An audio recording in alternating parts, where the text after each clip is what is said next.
Alors bonjour à tous. Du coup, comme je l'avais dit sur WavenDB, je vais faire une petite série de vidéos pour vous me présenter le build du Gcam. Je vais ici vous montrer un combat donc de broche dans le donjon Chafersan. Euh, c'est pour montrer que globalement c'est possible et pas si difficile que ça, mais si vous voulez farmer efficacement les broches, je pense qu'il vaut mieux faire le donjon au niveau 80 ou 90. Donc voilà, on va lancer. Donc pour les combats de broche, là rapidement je montre le stuff. Euh, Comme je l'ai dit du coup sur le site, je trouve que le brassard traversée pluvieuse est beaucoup plus intéressant que le brassard mouillé, parce qu'il va permettre de kite les monstres, même si ça coûte 2 PA à chaque fois, mais ça va permettre de temporiser le fight, d'appliquer bien mouillé sur tout le monde, de pas prendre trop de dégâts et de pas tanker tous les monstres, et de préparer du coup la setup de combo pour one shot la salle. Et je trouve aussi que l'anneau orbe d'eau, quand on va faire des boss, est plus intéressant que les autres anneaux qui sont proposés comme la Noël ou autre. Parce qu'en fait, la full combo, en général, elle va permettre le clear de la salle, mais elle va pas permettre de tuer le boss. Il va lui rester entre 1500 et 2000 HP. Et le problème, c'est qu'après notre combo, en général, on a des tours un peu mous, et soit les combats vont être très longs, soit carrément on va pas réussir à venir à bout du boss. Donc je trouve que l'orbe d'eau, elle permet justement de faire ça. Donc pour le gameplay, si vous avez jamais joué à un Jikan haut, le principe ça va être d'appliquer le plus de mouillé possible, de monter nos jauges d'eau pour pouvoir invoquer le baron qui va réduire donc les coups d'épée à des sorts d'eau, et on a donc ce sort là, la petite chouette, qui nous permet de piocher beaucoup de cartes en fonction du nombre d'aura hibou qu'on va obtenir. Les aura hibou on les obtient du coup en appliquant l'effet mouillé. Et en gros, on va préparer un tour, du coup, on va piocher une full main, mettre le baron, réduire les PA et enchaîner donc tous nos spells. On aura bien stacké l'orbe d'eau en ayant claqué plein de spells, et globalement on va essayer de clear toute la salle.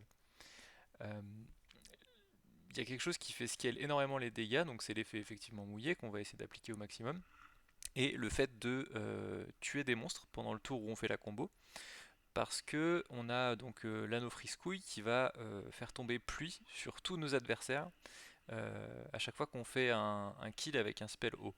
Et pluie, en fait, ça va augmenter de 10% les dégâts hauts qu'on va faire sur les cibles mouillées.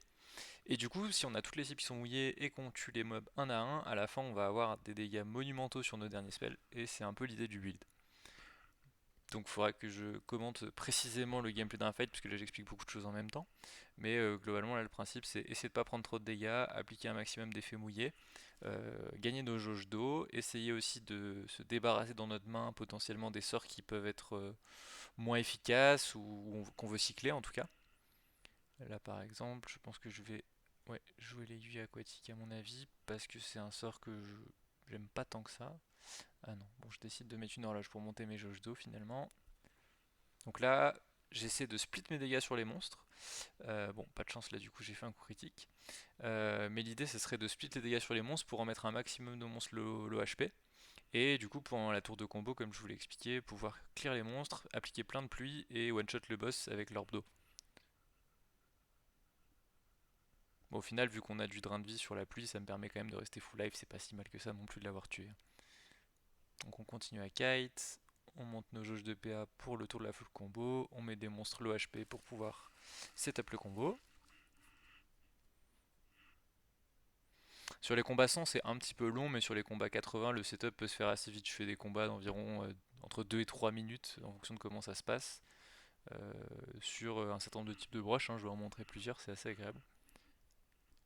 Pour un caster, en tout cas, j'ai pas trouvé de meilleur caster pour farmer des broches. Là, je vais pouvoir me débarrasser de ce spell, je pense. Oui, pour faire de la place dans ma main, vu qu'au prochain tour, je vais piocher.